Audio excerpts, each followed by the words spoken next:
दोस्तों, स्वागत है आप सभी का आपके YouTube चैनल अल्फा इंस्टीट्यूट में। आज हम लोग डिस्कशन करने वाले हैं डिटर्मिनेंट के कुछ इंपॉर्टेंट क्वेश्चन पे। ठीक है, और वही सारे प्रश्न रहेंगे जैसा कि आप सभी देखते आ रहे हो। जो भी प्रश्न है आपके वो एग्जामिनेशन में कुछ ना कुछ जरूर फंसेंगे, जितने बताए हैं सभी के सभी फंसेंगे, है ना। और उसके बाद से आवियो में हम आप लोगों को कुछ क्वेश्चन पिछले लेक्चर में कराए भी थे, और कुछ क्वेश्चन छूट गया था जो कि हम आप लोगों को एज ए होमवर्क दिए थे, जो कि आप लोगों को करना था, है ना। कर लिए होगे, विश्वास होगा आप सभी ने क्वेश्चन बना लिया होगा। ठीक है, आज डिटर्मिनेंट स्टार्ट कर रहे हैं। एक लेक्चर में इसको तो नहीं खत्म करेंगे, ठीक है, इसे आराम से पढ़ाएंगे क्योंकि इसमें थोड़े से टिपिकल चीजें हैं, और उसके साथ ही साथ इसमें कुछ ज्यादा प्रश्न आपके एग्जामिनेशन आने वाले बोर्ड एग्जाम में आते हैं। क्लियर है ना। तो इसीलिए इसमें कुछ प्रश्न है मेरे पास। उससे पहले हम लोग सारणिक के बारे में थोड़ा सा जान लेते हैं, जैसा कि हर बार करते हैं। भाई, सारणिक होता क्या है ना। सारणिक आव्यूह पढ़ लिए, आव्यूह बारे में बताए थे, तो आव्यूह जान गए। जो आव्यूह जान गया वो सारणिक जान गया, है ना। जैसे मान लो आव्यूह को हम कैसे बोले थे कि अगर दो से अधिक संख्याएं या दो से अधिक व्यक्ति दो से अधिक संख्याओं को खरीदता है या बेचता है या कमाता है, तो उसको अरेंज फॉर्म में रखने का तरीका ही क्या कहलाता है, आव्यूह, है ना। A11, A12, A21 और A22, और इसमें 1112 2122 क्या बताए थे। यहाँ देखो, ये लाइन होता है पंक्ति, पता ही है, और ये लाइन होता है आपका स्तंभ, है ना। ये क्या होता है आपका स्तंभ। तो पंक्ति और स्तंभ का मेल जो है वो यहाँ पे लिखा जाता है। पहले पंक्ति फिर स्तंभ, क्या लिखेंगे, पहले पंक्ति फिर स्तंभ। क्लियर है ना। तो पंक्ति देखो 1 है, पहली पंक्ति दिख रही है आपको, पहले स्तंभ का अवयव है। तो ये जो ऐसे अगर आप कहीं लिख दिए तो 100% ये पूरा का पूरा रूप दर्शाता है कि ये किसी भी सारणिक या किसी भी अवयव में कहाँ जाके बैठने वाला है। इसका स्थान इसके अलावा और कहीं नहीं हो सकता है, क्योंकि ये पहली पंक्ति और पहला स्तंभ का अवयव है। जैसे ही हम 821 लिख दिए तो इससे देखते ही समझ गए कि ये जो 821 होगा वो चाहे कितना भी बड़ा पंक्ति होगा, ये दूसरे नंबर में पहला स्थान कवर करेगा। बात समझ में आई। तो हम बस इस नाम से पकड़ सकते हैं कि कौन सा वैल्यू कहाँ हमको रखना है। क्लियर है ना।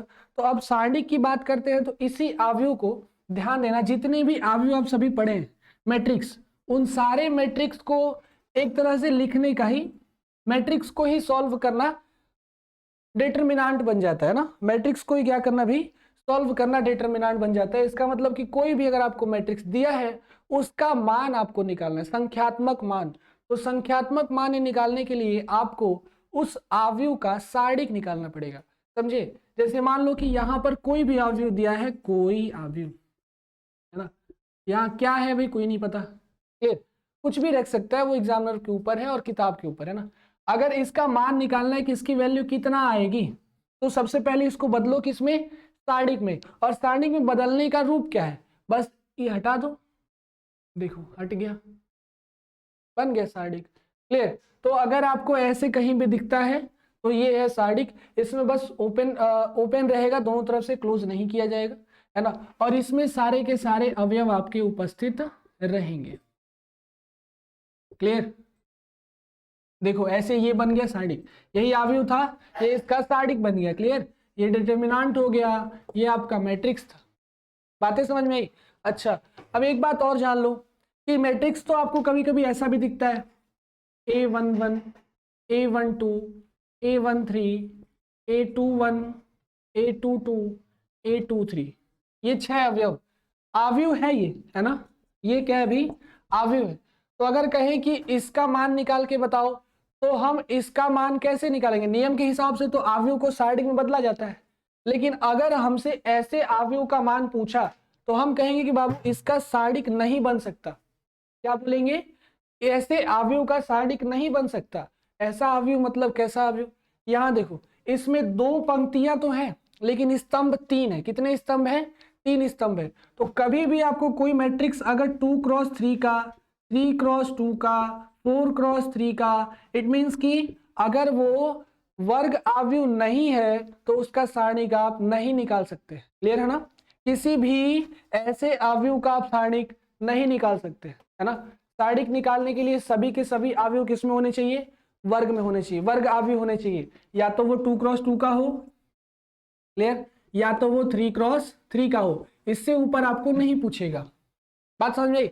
मतलब अगर हमको कोई भी सारणिक निकालना है तो हम लोग बंद गए, अब केवल और केवल 2x2 में और 3x3 में, 4x4 कभी पूछेगा ही नहीं। तो 2x2 और 3x3 के मैट्रिक्स को हम लोग सारा खेल करेंगे सारणिक में, जितना भी करना होगा सब मैट्रिक्स 2x2 और 3x3 पे ही करेंगे। बात समझ में आई? तो ये सब होती है सारणिक की क्वालिटी, है ना।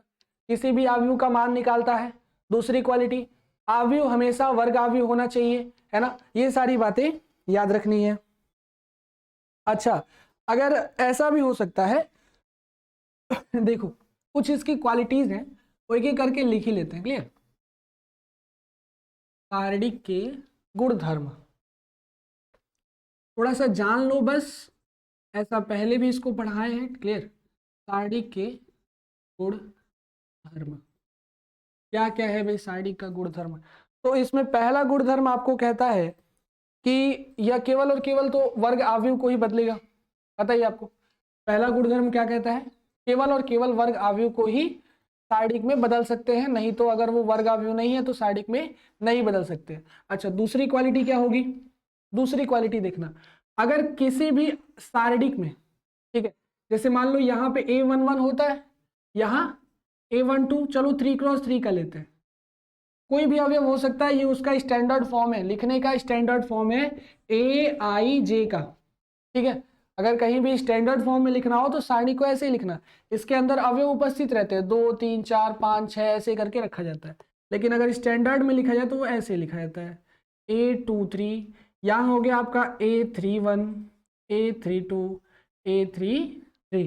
ठीक है, अगर ऐसा सारणिक है तो हम चाहें तो इसको ऐसे भी लिख सकते हैं, A11, A21, A31, A13, A23, A33 और उसके बाद इसको A12, A22 और A32 भी लिख सकते हैं। मतलब इससे आपको क्या समझ में आया कि बाबू किसी भी सारणी का हम एक स्तंभ या एक पंक्ति आराम से ट्रांसफर कर सकते हैं, इसमें कोई प्रॉब्लम नहीं होगा। सारणी के मान में कोई परिवर्तन नहीं होने वाला है, चाहे तो हम किसी स्तंभ को आगे कर दें, पीछे कर दें, या किसी पंक्ति को आगे या पीछे कर दें, कोई प्रॉब्लम नहीं होगा। लेकिन हाँ, अवयव मत बदल देना।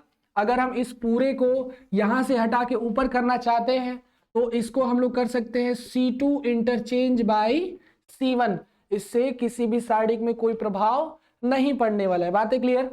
समझ में आई ना? तो सारणिक के यदि कोई भी स्तंभ या कोई भी पंक्ति में परिवर्तन किया जाए तो उसके मान में कोई परिवर्तन नहीं होता है। बात समझ में आई? चलो, तो अब देखो इसका तीसरी क्वालिटी। ठीक है, किसी भी सारणिक में, है ना, लिख ही देते हैं, किसी भी सारणिक के एक स्तंभ या एक पंक्ति में, है ना, एक स्तंभ या एक पंक्ति में कोई अचर राशि, है ना, कोई अचर k से गुणा कर दें, है ना। बात को समझना, यदि किसी भी सारणी के एक स्तंभ या एक पंक्ति में k से गुणा कर दें तो पूरा सारणिक k गुना हो जाता है, तो पूरा सारणिक k गुना हो जाता है। इस बात को समझना थोड़ा सा। ऐसे तो जनरल ऐसे याद रखना है आपको कि किसी भी सारणी के एक स्तंभ या एक अवयव में k से गुणा, k कोई अचर राशि होगा, ठीक है, k क्या होगा? कोई अचर राशि। अगर k से गुणा कर दें तो पूरी की पूरी सारणिक भी k गुनी हो जाती है। इट मीन्स हम ये कहना चाहते हैं, जैसे मान लो कि आपके पास कोई सारणिक दिया हुआ है AIJ 2x2 का मैट्रिक्स है, कितने का? 2x2 का है। इसको हम सारणिक में लिख सकते हैं, तो चलो सारणिक में ही लिखते हैं। AIJ आपका दिया है A11, A12, A21, A22। हमको मन कर रहा है कि k से गुणा कर दें इन दोनों में, है ना, एक स्तंभ में ही गुणा करते हैं। तो यहाँ क्या हो जाएगा? KA11, KA21, यहाँ हो जाएगा A12 और यहाँ A22। ऐसा अगर कर दिए कि स्तंभ में k से गुणा कर दिए ना, तो इसको हम k को कॉमन भी ले सकते हैं। क्या कर सकते हैं? k को कॉमन भी ले सकते हैं। तो ये देखो जरा k गुना हो गया कि नहीं हो गया? A12 A22, या फिर इसे हम लोग और क्या लिखेंगे? k into AIJ। मतलब AIJ में केवल और केवल किसी एक पंक्ति या एक स्तंभ में भी k से गुणा करते हैं। देखो जैसे फिर से एक बार समझ लो, यहाँ A11 A12 A21 A22 कोई सारणी था, 2x2 का मैट्रिक्स था, सॉरी डिटरमिनेंट था। इस डिटरमिनेंट के एक स्तंभ, पहले स्तंभ में हम k से गुणा कर दिए, दोनों में करना पड़ेगा, पूरे के पूरे स्तंभ में जितने अवयव हैं सभी से मल्टीप्लाई। k से मल्टीप्लाई हुआ तो ये दोनों k को हम कॉमन ले सकते हैं, और कॉमन लिए तो ये सारणी यही तो था कि नहीं था? देखो दोनों सेम है ना, दोनों सेम है, तो इसकी जगह पे हम ये लिख सकते हैं, ये आ गया अपना। तो केवल एक स्तंभ में k से गुणा किए तो पूरी की पूरी सारणी की k गुनी हो जाती है, ये बात आपको याद रखना है। अब इसी पर एक प्रश्न आता है, एक छोटा सा प्रश्न है, लेकिन अति लघु में बार बार पूछता है, तो वो प्रश्न ही ले ही लेते हैं, इसी पे लेते हैं, तीसरे पे। ठीक है, मजेदार प्रश्न है, ध्यान से देखना।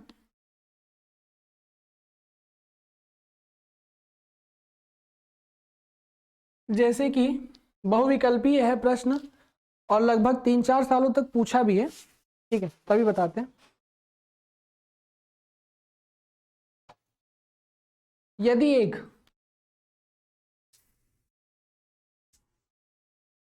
यदि एक 3x3 का 3x3 कोटि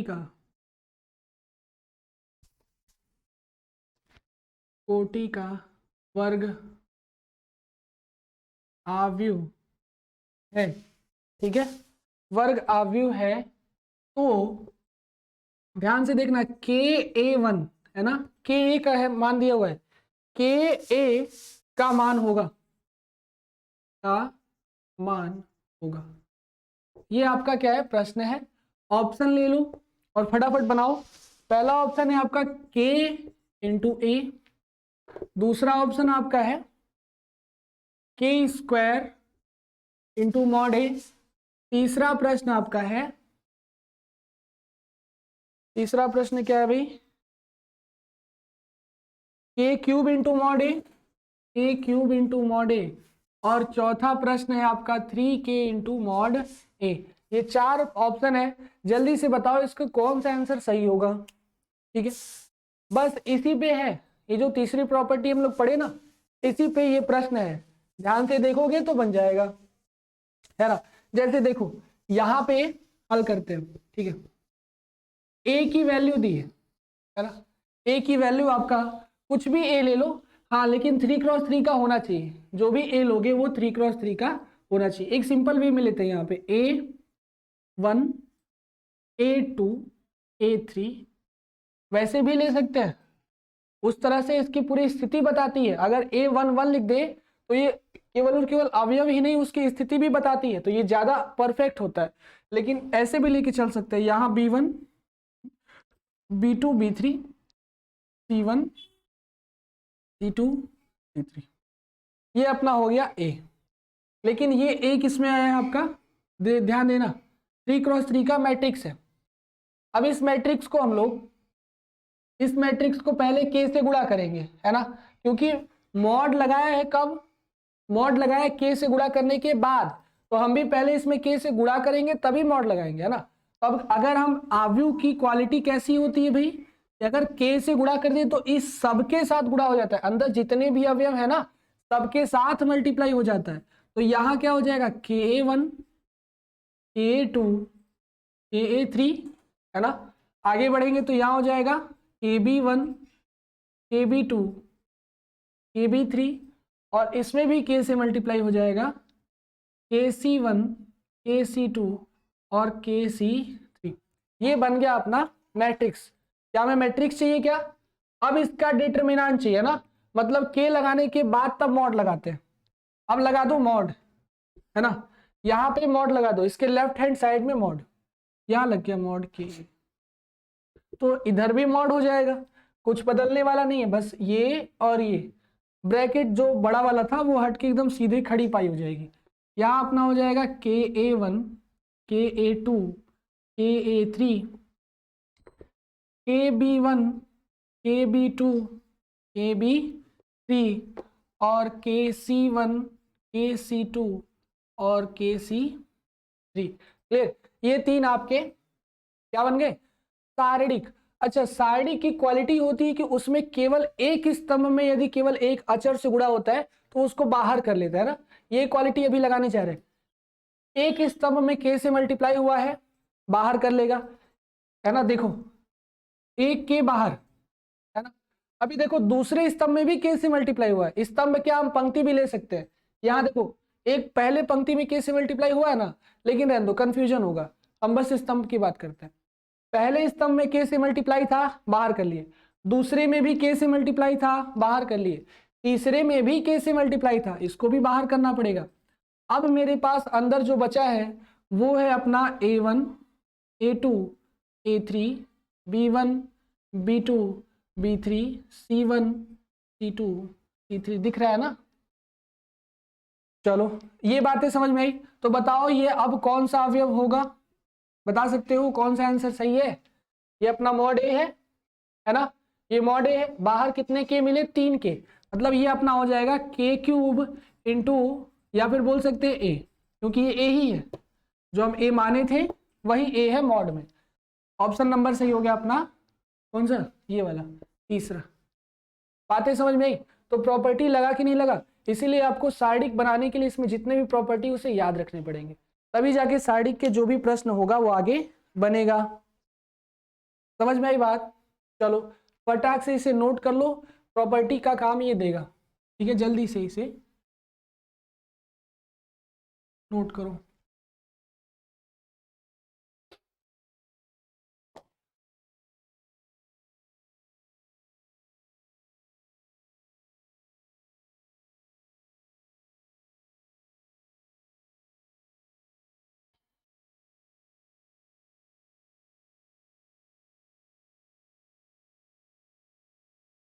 एक और प्रश्न देखो भैया।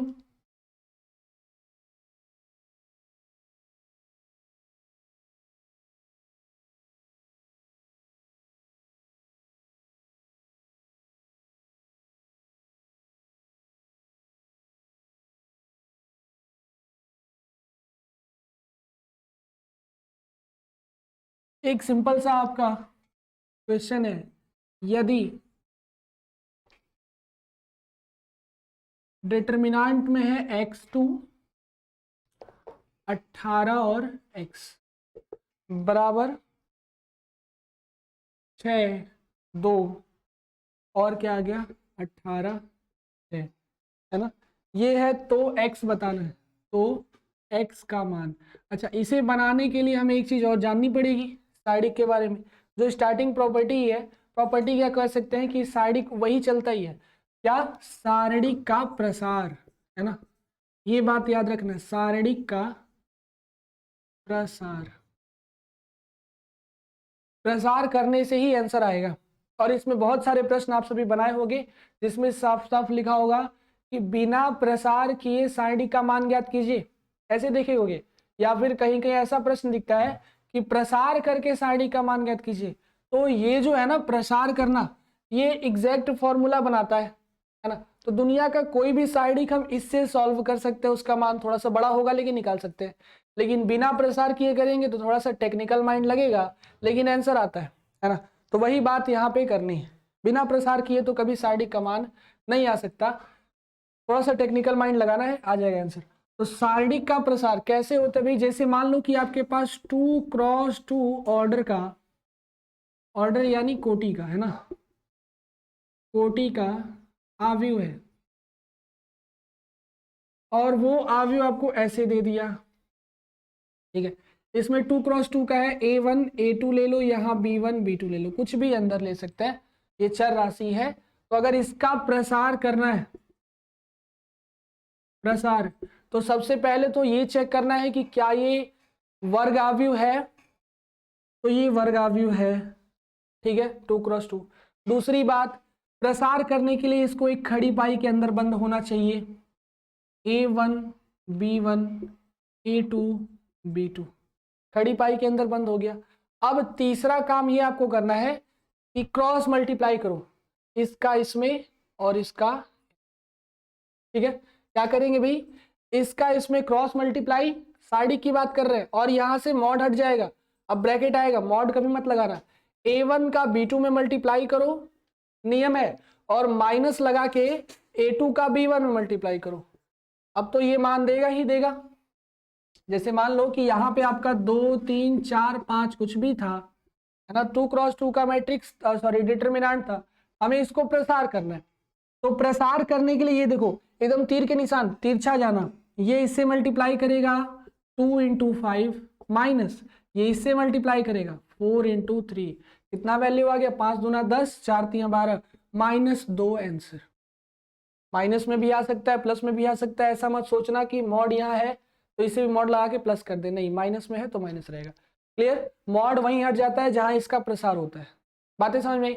अच्छा, ऐसे ही अगर आपको 3x3 का कोई मैट्रिक्स मिल जाए, ठीक है, जैसे A1 A2 A3 B1 B2 B3 C1 C2 और C3, 3x3 का मैट्रिक्स।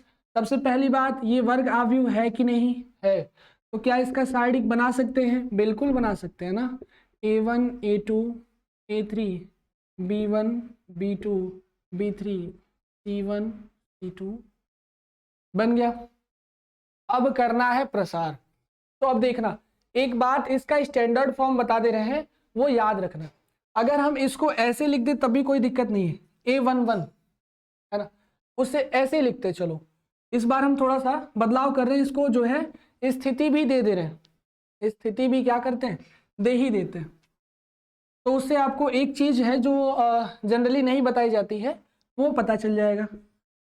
जैसे मान लो A11 है, A12 है, तो ये क्या होगा, A13, 3x3 का है, यहाँ पे A21 दूसरी पंक्ति पहला स्तंभ, दूसरी पंक्ति दूसरा स्तंभ, दूसरी पंक्ति तीसरा स्तंभ, आगे बढ़ेंगे तो तीसरी पंक्ति पहला स्तंभ, तीसरी पंक्ति दूसरा स्तंभ, तीसरी पंक्ति तीसरा स्तंभ, पूरा का पूरा एग्जैक्टली पोजीशन पे बैठे हैं सारे के सारे। 3x3 का मैट्रिक्स है, डिटरमिनेंट बन सकता है, चलो भाई बन गया, ये अपना बन गया डिटरमिनेंट।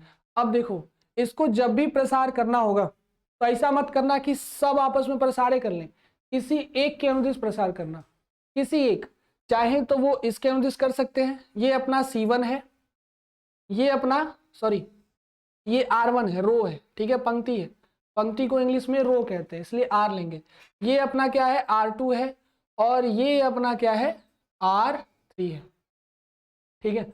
और वही बात इसमें करें तो ये है अपना C1, ये C2 और ये लास्ट वाला C3, किसी एक के अनुदिश प्रसार करना है। अगर साइडिक का मान निकाल दे, कह दे कि साइडिक का मान निकालिए प्रसार करके, तो ऐसा मत करना कि R1 R2 R3 सब के अनुदिश कर दें, काम खराब है ना। हमको करना है केवल और केवल किसी एक के अनुदिश, चाहे जो आपकी इच्छा करे उसके अनुदिश कर सकते हो आप, है ना। मेरी इच्छा है कि R1 के अनुदिश करें, है ना। ये इच्छा अनुसार कैसे बोल रहे हैं भाई, जैसे मान लो कि साइडिक में गुणा भाग करना थोड़ा सा कठिन हो जाता है ना, समझ में आई बात, अभी बताते हैं। गुणा भाग हमेशा थोड़ा सा मुश्किल होता है, तो क्यों ना थोड़ा जुगाड़ू माइंड लगाए, वैसे वैसा स्तंभ या वैसी पंक्ति पकड़े जिसमें कम से कम गुणा भाग हो सके, है ना। कम से कम गुणा भाग कब होगा, जब उस पंक्ति या स्तंभ में जीरो की संख्या ज्यादा हो, जीरो होते ही गुणा करने पर जीरो हो जाता है, तो यही बात पकड़ना है। देखो, अगर हम R1 के अनुदिश प्रसार करते हैं, R1 के अनुदिश प्रसार करने पर, तो अगर R1 के अनुदिश करते हैं तो ये जानते हो कैसे बनेगा, देखो R1 को पकड़ लो, ठीक है, इसको ऐसे हम बंद कर लिए ब्रैकेट में, इसी के अनुदिश करना है प्रसार, ठीक। चलो, R1 को पकड़ लिए हैं ब्लू पेन से, अब उसमें पहले वाले को यहां लिख दो A11, है ना। इससे पहले एक चीज और आता है, वो होता है -1, मल्टीप्लाई में रहता है, इसमें हर समय रहता है, ये कभी छूट के कहीं नहीं जाता ये वाला पोर्शन, तो इसीलिए इसको भूलना मत। जनरली इसको लिखते नहीं है ना, क्योंकि इसका कहीं यूज ही नहीं होता है, याद करा दिया जाता है कि माइनस रखना, लेकिन कहाँ से आता है वो जानो। हमेशा जितने भी अवयव या सार्डिक है उसके बगल में -1 मल्टीप्लाई में जरूर रहता है, और -1 के कुछ पावर भी रहता है। पावर वही रहता है जो यहाँ पे लिखा होता है, समझे? मतलब अगर ये पहली पंक्ति और पहले स्तंभ का अवयव है तो यहाँ पे क्या रहेगा, 1+1 रहेगा। बात क्लियर? प्लस रहता है, हर जगह प्लस रहता है। फिर यहाँ -1 के पावर, यहाँ देखो, एक मिनट, हम क्या पकड़े भाई, A11, R1 का सबसे पहला वैल्यू पकड़ लो A11, और 11 पकड़े हैं तो ऊपर भी -1 के पावर 1+1। अगर A11 है तो अब यहां देखते हैं A11। जैसे ही A11 पे पहुंचे तो अब एक पेन लो, इसको ढक दो, है ना? ये ना तो अपने नीचे देखेगा और ना ही अपने सामने देखेगा, ये केवल और केवल जो बचे हैं उन्हीं को देखेगा, ठीक है? जिस रास्ते पे खड़ा है ना तो उस रास्ते से नीचे देखेगा और नहीं सामने, वो बस इन्हीं चारों को दिख पाएगा। समझे बात को? तो ऐसे ही समझ सकते हैं, A11 के लिए केवल और केवल ये चारों ही काम आएंगे, इन्हीं चारों को इसमें लिख लेना है, ठीक है? ऐसे सार्डिक बनाओ। देखो 3x3 का था, जब ये दोनों बंद हो गए तो बचा ये 2x2 का मैट्रिक्स, सॉरी 2x2 का डिटरमिनेंट। इसी को हम लोग बोलते हैं उप सार्डिक भी बोलते हैं ना, याद रखना क्या बोलते हैं इसको, उप सार्डिक। बातें समझ में आई?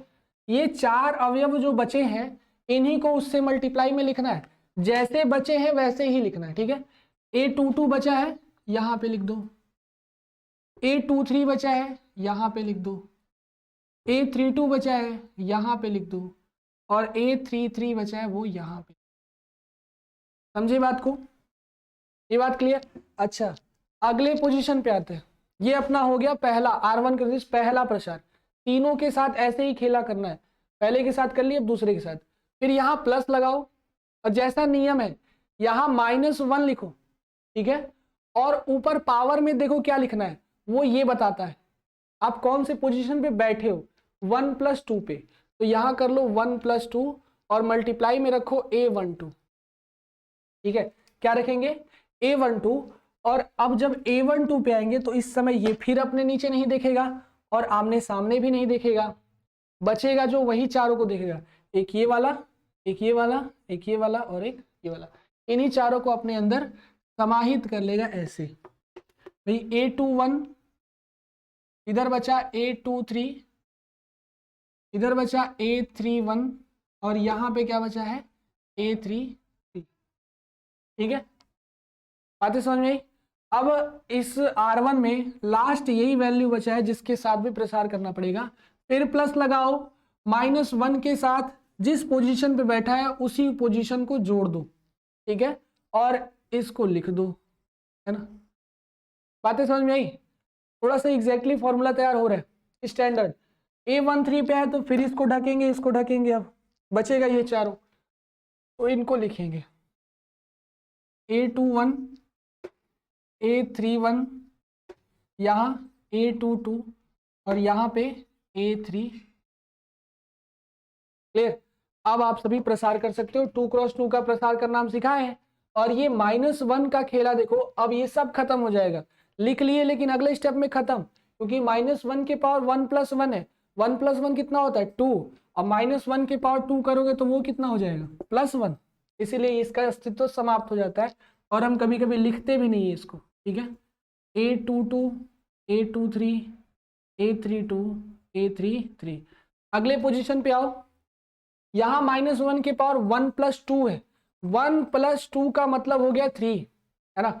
और -1 के पावर 3 करेंगे तो वो फिर आएगा -1, इसीलिए यहाँ पे माइनस रखना हमेशा। क्या यहाँ रखना है, माइनस, कंफ्यूजन नहीं, दूसरे पोजीशन पे ऑलवेज माइनस। लेकिन ये भी ध्यान देना जब R1 के हम करेंगे तभी, ठीक है? तभी ऐसा करेंगे, या तो R1 नहीं तो C1। अगर ऐसा नहीं है तो भूल के भी यहाँ माइनस रखने की गलती मत करना, तब ऐसा फॉर्मूला बनाना। जैसे मान लो कि हमको मन कर दिया कि हम R3 के अनुदिश प्रसार करना है, हमको R3 के अनुदिश प्रसार करना है, तो उस समय ये आपको स्टैंडर्ड फॉर्मूला लगाओगे, तब जाके सार्डिक का आंसर सही आएगा, नहीं तो गलत हो जाएगा, ठीक है? चेक करना एक बार। यहाँ पे हो जाएगा A21, A23, A31, A33। अगले पोजीशन पे फिर प्लस ही आएगा, क्योंकि 3 1 हो जाता है 4, सम संख्या प्लस हो गया। तो यहाँ A13 मॉड में बचा A21 A22 A31 A3, ठीक है। ये आपका हो गया R1 के अनुदिश प्रसार। इसी को सॉल्व कर लो, आपका आंसर आ जाएगा। तो जरा आप जल्दी से बताओ, ये जो प्रश्न हम आपको दिए थे इसका मान कैसे आएगा? ये चीजें समझ में आई ना भाई, कि कैसे R1 के अनुदिश प्रसार करना है ना? चाहे यहाँ R2 करना हो, चाहे R3 करना हो, चाहे C1 करना हो, चाहे C2, चाहे C3, आपको लगाना यही फॉर्मूला है, ठीक है। चेंजेस आएगा केवल और केवल प्लस माइनस में, और सब ऐसे ही सेम टू सेम दिखेंगे। जैसे ही R2 के अनुसार प्रसार करेंगे तो उस समय ये और प्लस हो जाएगा और ये दोनों माइनस हो जाएंगे। चेक करके देखना इस पे, ठीक है। एक बार आपको क्या करना है, अगर R1 के अनुदेश हम कर दिए, एक बार उस तरीके से थोड़ा सा R2 के अनुदेश आप लोग करना। बस ऐसे ही है ना, बैठे हैं, कोई क्वेश्चन बनाने का मन नहीं कर रहा है, केवल फॉर्मूला बनाएंगे ना, अपने मन से फॉर्मूला बनाएंगे, अल्बर्ट आइंस्टाइन बनेंगे। यहाँ पे हम फॉर्मूला अपने मन से बनाएंगे ना। R2 के अनुदिश कर लो, मन कर रहा है R3 के अनुदिश, उसके भी अनुदिश कर लो, प्रसार ही तो करना है केवल इसी पे। क्लियर? ऐसे जिसको पकड़ेंगे उसका ऊपर और सामने वाला छोड़ के, और जो बचा उसको सारडिक में, उप सारडिक में लिख देंगे। क्लियर? चलो इस x का आंसर जल्दी बताओ भाई। तो इसका आंसर आपका आएगा, इस x की वैल्यू आएगी +-6। चेक कर लो किसका किसका आया है, +-6 आएगा प्रसार करने से ही, ठीक है। लेफ्ट हैंड साइड में प्रसार कर लो, राइट हैंड साइड में प्रसार कर लो, और दोनों को इक्वल करके x का आंसर ला सकते हैं। क्लियर है ना? 6×4 36, 18 दूना कितना 0 हो जाएगा 36, और इधर x² -36 x बराबर 6। तो कर लेना ऐसे, ठीक है। इसके बाद एक और क्वेश्चन देखते हैं। अब थोड़ा सा हम लोग आते हैं सारणी के जो प्रॉपर्टीज है ना, थोड़े से खेला करते हैं उसमें, C1 C2 R1 R2 के साथ। जैसे कि एक प्रश्न आपका दिया हुआ है x y z, ठीक है, आगे दिया है a b c, और अगला पोजीशन दिया है x+1 y+b, एकदम छोटा क्वेश्चन है, z+c बराबर 0। ये सॉल्व करना है, तो वो ये सिद्ध करना है, ठीक है। ये क्या करना है आपको, सिद्ध। बड़ा सिंपल है, देखने में ही लग रहा होगा कि सिद्ध हो जाएगा। जिसका जिसका इस समय एग्जाम है वो तो ये सारे प्रश्न देख के ही बना सकता होगा, और बनाना ही पड़ेगा, तभी आपका नंबर आएगा बढ़िया बोर्ड में। अगर आप देख के इसको नहीं सॉल्व कर पाते तो समझ लो कि कुछ कमी हो रही है तैयारी में, है ना। देखो भाई, इसको सॉल्व करने के लिए, जैसा कि हम आप लोग को शायद नहीं बताए हैं, लेकिन अब जान लो कि किसी भी सारणी के यदि 2 स्तंभ या 2 पंक्ति समान हो जाते हैं तो उस सारणी का मान 0 होता है। याद करना है भाई, कि अगर मान लो ये स्तंभ और ये स्तंभ, 2 स्तंभ आपके इक्वल हो गए, सेम सेम हो गए, तो सारणी का मान 0 हो जाता है। या एक और बात जान लो, यदि किसी भी सारणी में, इधर जो भी हो, एक स्तंभ या एक पंक्ति के तीनों अवयव 0 है तो इसका भी मान 0 होता है। ये दोनों सारणी की प्रॉपर्टी याद रखना। जैसे जैसे टाइम आएगा सब एक एक करके बताते चलेंगे ना, 5-6 तो बता ही दिए। क्लियर? देखो, तो अगर 2 पंक्ति या 2 स्तंभ आपस में इक्वल हो जाए तो 0 हो जाते हैं। उसी की काम यहाँ करेंगे। देखो x+1 है, x+a है, इधर x दिख रहा है, इधर a दिख रहा है। सारणिक में हम किसी को किसी के साथ जोड़ सकते हैं। ये अपना C1 है, ये क्या है C2 है, तो हम क्या करेंगे कि C1 को इंटरचेंज करेंगे C1 + C2 में, जोड़ देंगे दोनों को। C1 में C2 को जोड़ के C1 की जगह लिखेंगे। क्लियर? अब ये आपका पोजीशन हो जाएगा x+a, है ना, यहाँ हो जाएगा y+b, यहाँ हो जाएगा z+c, बीच में देखो a b c, यहाँ है अपना x+a, y+b, z+c, है कि नहीं? अच्छा, अब क्या करें भाई, इसमें हम लोग एक काम कर सकते हैं, या तो इन तीनों को कॉमन ले लो। कैसे कॉमन होगा?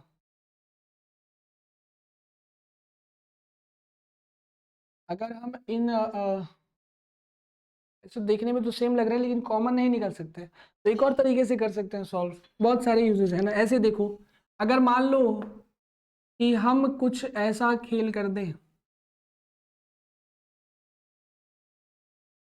C1 को इंटरचेंज करें, C1 minus C2 minus C3, C1 में से C2 घटाए और C2 में से C3 सब एक साथ लाके घटा दिए, ऐसा कर सकते हैं। या तो C3 के साथ भी ऐसा कर सकते हैं। C3 था, C3 में से C2 और C1 दोनों घटा दो। ठीक है, ऐसा क्यों कर रहे हैं भाई? x प्लस ए है, ये आके जैसे इसमें घटेगा तो x से x कट जाएगा, और ये भी आके घटेगा तो a से a कट जाएगा, है ना? तो वही जरूरत है, बस आपको क्या करना है, सारणी में पूरा का पूरा माइंड सेट करना है कि आंसर कैसे लाए, बस आंसर पे खेला है। C3 में से C1 और C2 घटा दे तो काम हो जाएगा। अब उस समय क्या पोजीशन बनेगा अपना, ये तो ऐसे ही रहने वाला है क्योंकि इसके साथ कुछ भी हम छेड़छाड़ नहीं किए हैं, इसके साथ कर रहे हैं। C3 में से C3 अपना ये है y plus b z plus c, C1 पहले घटा दिए मतलब माइनस एक्स, और C2 फिर घटा दिए माइनस ए, यहाँ माइनस वाई माइनस बी, या माइनस जेड माइनस सी, देखो कट गया सब, है ना? तो अच्छा ये बताओ कि अब इस सारणी का मान क्या बचा, इधर देखो X Y Z A B C, और तीसरे पोजीशन में देखोगे तो 0 0 0, किसी भी सारणी के एक पंक्ति या एक स्तंभ का मान शून्य हो तो इस पूरे सारणी का मान क्या हो जाता है, 0 हो जाता है। अब ये भी याद करा है ना?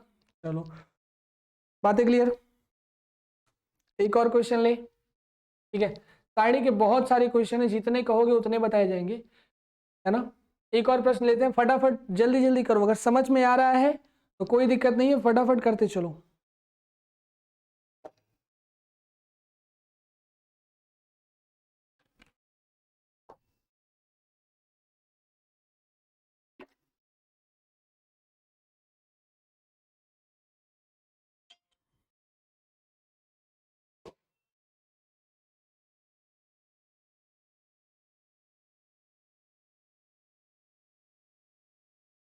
ठीक है, अगला प्रश्न लिया जाए अब।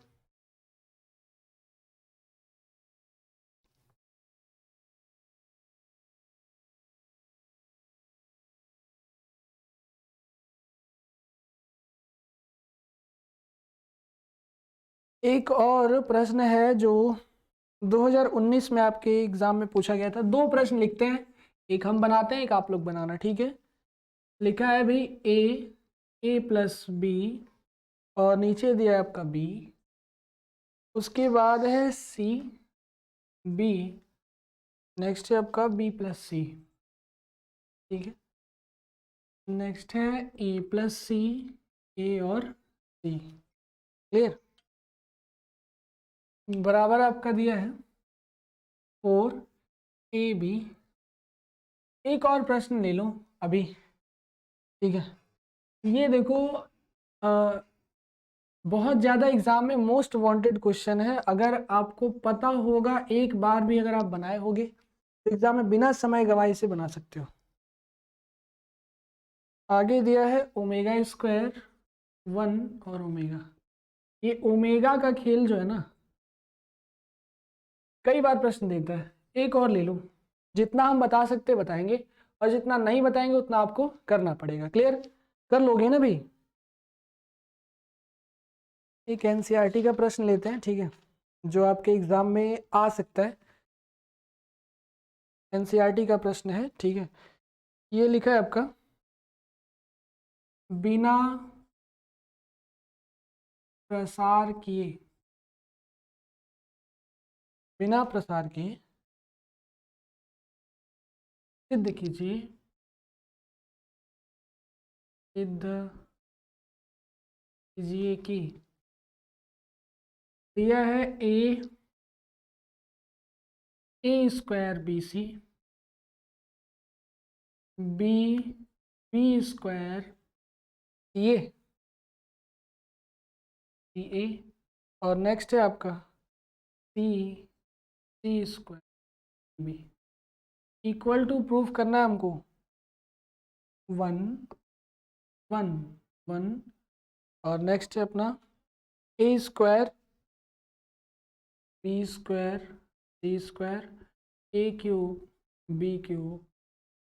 ये देखो 3 प्रश्न है, इससे ज़्यादा अगर अट जाते तो एक और लिख देते, लेकिन 3 ही है, 3 ही को सॉल्व करते हैं। दूसरा वाला तो बहुत आसान है।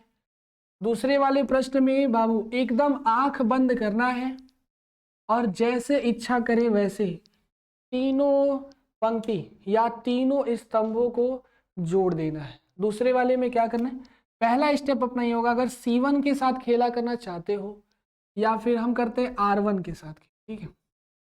R1 interchange by R1 plus R2 plus R3, इसको तो याद ही कर लो, ठीक है। ये प्रश्न याद ही कर लो, है ना। जनरली प्रश्न याद नहीं करते, समझ जाते हैं, लेकिन कुछ प्रश्न ऐसे हो जाते हैं जो समझ में नहीं आते हैं तो याद कर लेते हैं, ठीक है।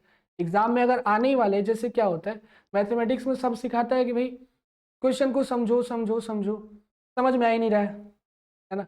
समझ में नहीं आ रहा है, हमको पता है कल के एग्जाम में आएगा, तो क्या करें, छोड़ दें, सर पर ढक ले, नहीं याद कर ले, है ना। ये भी तरीका है, क्वेश्चनवा का पूरा स्टेप याद कर लो, जाके वहां छाप देना, उसके अगले ही दिन भूल जाना, कोई दिक्कत नहीं, नंबर मिलेगा।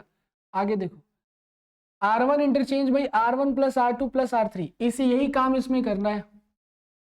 R1 में सबको जोड़ देना है, तो यहाँ 1 था, ओमेगा जुड़ जाएगा और ये भी ओमेगा जुड़ जाएगा।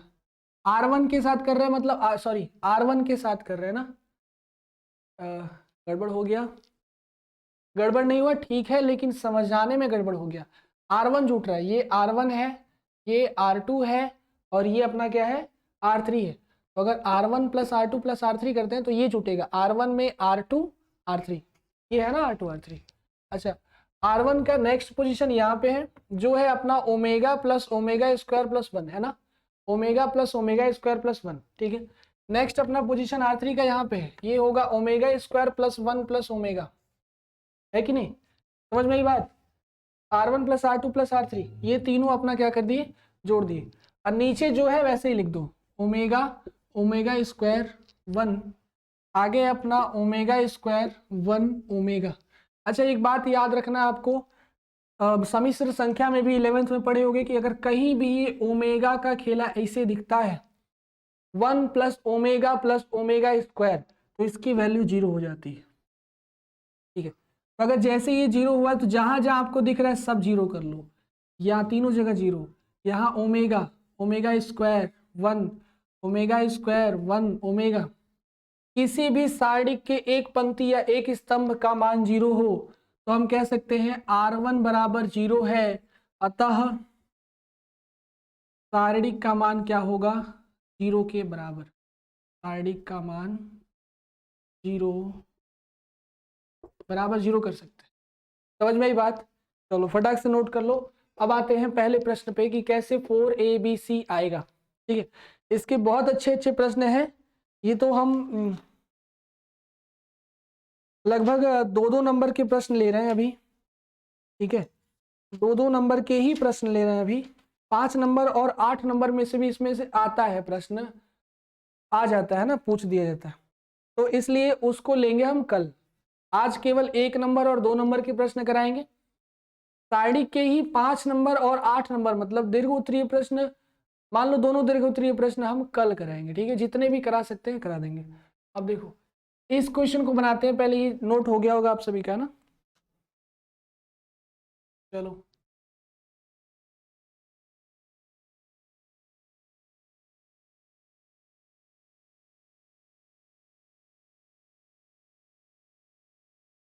इसको कैसे सॉल्व करें, सोचना जरा। ये जो ABC वाला है हमें लाना है 4ABC, मतलब बिना प्रसार किए तो आएगा नहीं, है ना, बिना प्रसार किए नहीं आने वाला। चलो, तो अगर प्रसार ही करना है तो क्यों ना कुछ ऐसा करें, बिना प्रसार किए, अगर 0 लाना होता तब तो किसी एक पंक्ति या किसी एक स्तंभ को 0 कर देते, 0 आ जाता, लेकिन हमें 0 लाना नहीं है, हमें लाना है कोई वैल्यू। तो अगर वैल्यू लाना है मतलब क्वेश्चन फंस गया, सोचना पड़ेगा इसको क्या करें, लेफ्ट हैंड साइड के साथ कि राइट हैंड साइड आ जाए। लेफ्ट हैंड साइड के साथ अगर हम ऐसा कर दें बाबू, देखना ध्यान से, हमें किसी 2 को 0 बना दे, किन्हीं 2 को 0 बनाना है, इसमें से एक को छोड़ देना है क्योंकि हमें मान लाना है, नहीं तो तीनों जीरो बना सकते थे। अगर हम ए में सी जोड़ दें, ठीक है, ए में सी जोड़ दें और इसमें से घटा दें तो ये जीरो हो जाएगा। बात पकड़े? इसमें भी वही काम, इसको इसमें जोड़ दें, नहीं तब तो इधर कुछ नहीं होगा ना। C1 के साथ खेल करते हैं, यही काम C1 के साथ करते हैं, ठीक है। C1, अगर यहां C1 लिखे तो यहां C1 लिखेंगे, minus C1 minus C2 plus C3, ये काम करो, ठीक है। क्या करो भाई, C1 minus C2 plus C3, पहले ही इस स्टेप में इसको करना है।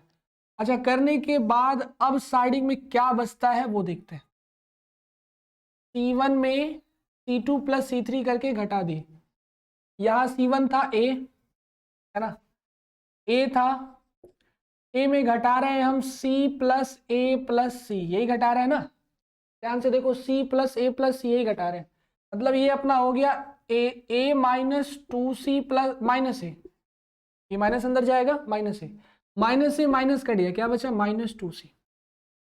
ध्यान से फिर से देख लो, फिर से एक बार देख लो, C1 था, C1 यहाँ लिख दिए थे, माइनस लगा दिए, ब्रैकेट के अंदर C2 प्लस C3 करना था, C2 का ये अवयव है और ये अवयव है, दोनों को जोड़ दिए, C plus A plus C, जब ये जुटा तो ये 2C हो गया और ये प्लस A, माइनस अंदर आया तो माइनस 2C माइनस A से गया।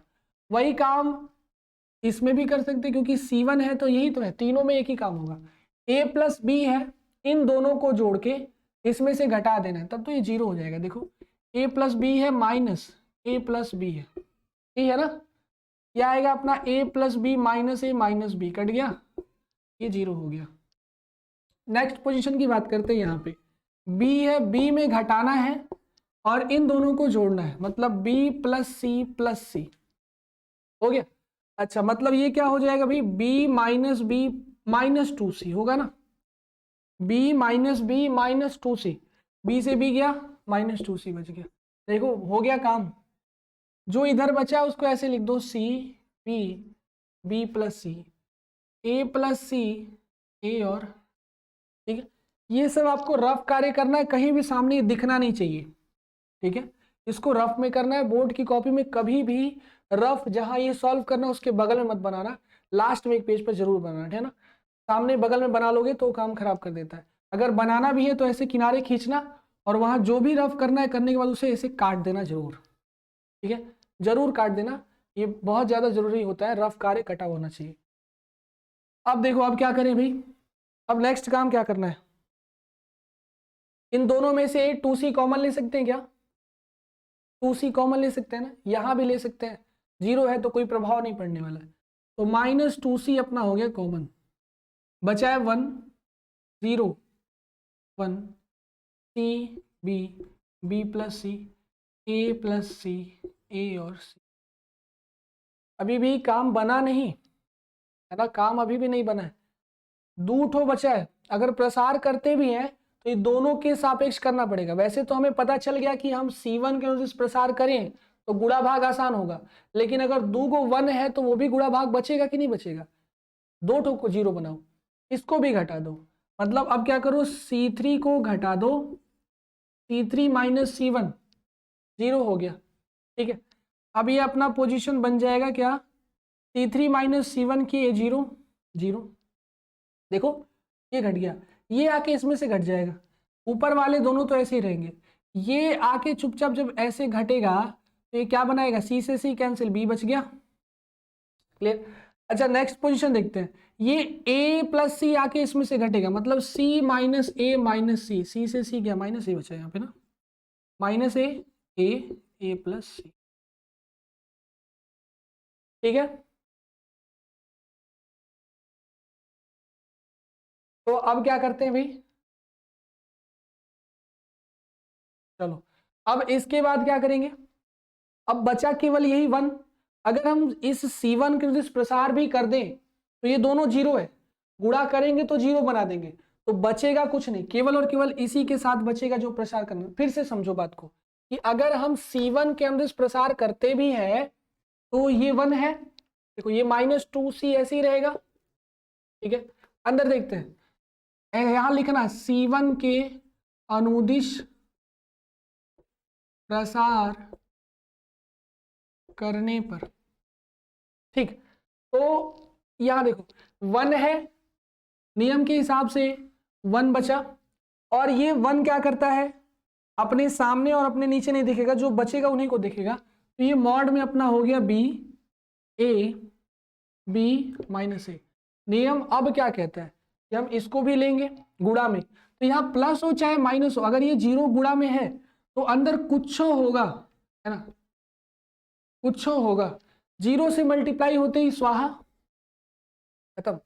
उसके बाद फिर से 0 से मल्टीप्लाई करते ही खत्म। इसीलिए केवल इतने से ही काम चल जाएगा, आगे लिखने की जरूरत भी नहीं है, क्योंकि 0 से मल्टीप्लाई कर रहे हैं। यही फायदा हुआ था, ठीक है, यही फायदा हुआ था। इसमें कहा नहीं था प्रसार करे कि ना करे, चाहते तो तुम यहीं से प्रसार करके आंसर ला देते इतना, लेकिन बड़ा हो जाता। 2 स्टेप काम किए, पहला ये वाला और दूसरा ये वाला, 2 चीज आपको अगर याद रहेगा तो ये प्रश्न आसानी से बन जाएगा। यहाँ है -2c, मल्टीप्लाई करो, b इंटू बी कितना हो जाएगा -ab, और ये कितना हो जाएगा फिर से -ab, ab minus ab, minus इसके साथ था, ये हो गया अपना 2c इंटू -2ab, माइनस से माइनस प्लस हो गया, 2 2 जा 4 abc equal to right hand side, यही लाना था, ठीक है। ये प्रश्न था आपका, अगर बस इतना काम कर लेते हो तो 2 नंबर आपके पॉकेट में आना ही आना। समझ में ही बात, चलो फटाक से नोट करो, चलो नोट करो जल्दी जल्दी।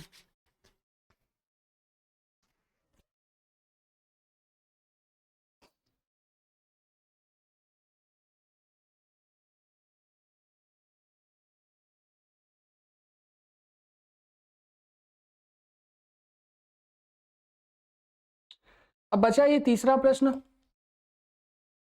ये वाला, बिना प्रसार किए सिद्ध करना है कि ये बराबर ये, ठीक है। चलो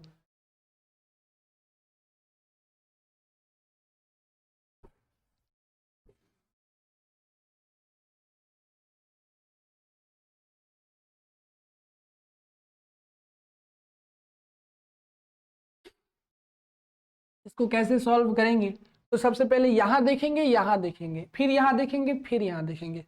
ध्यान दो कि a square B square C square, A square B square C square ऐसे ही है, C2 में कोई परिवर्तन नहीं हुआ है, सारा खेला इसमें और इसमें, इधर भी इसमें और इसमें ही तो है। ए बी सी हो गया 1 1 1, और बी सी सी ए भी हो गया a cube B cube C cube, मतलब कुछ तो खेला है जो C1 और C3 में हो रहा है। अब ये कैसे हो रहा है ये जानते हैं हम लोग, ठीक। चलो भाई, तो आगे बात करते हैं।